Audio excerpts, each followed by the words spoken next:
नमस्कार. आदित्य ठाकरे यांनी एक व्हिडिओ पोस्ट केलाय आणि तो व्हिडिओ बघून मला खरोखरच धक्का बसला. याचं कारण आदित्य ठाकरे बहुतेक मुंबई ते नाशिक प्रवास करत होते आणि त्या प्रवासात त्यांना भिवंडी येथे खड्डे दिसले. म्हणजे रस्त्याची पूर्ण चाळण झाली होती.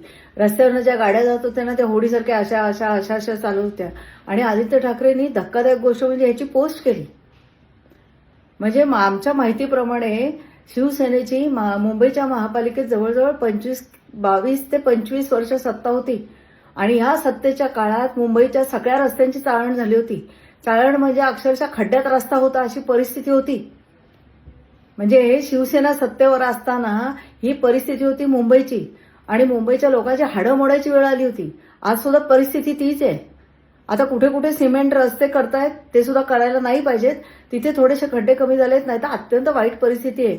म्हणजे ज्या मुंबईत तुमची सत्ता होती आदित्य ठाकरे, त्या मुंबईत तुम्ही रस्त्यांवरती खड्डे केले होते आणि त्याच्याकडे लोक आरडाओरड करत होती तेव्हा पण तुम्ही दुर्लक्ष केलं.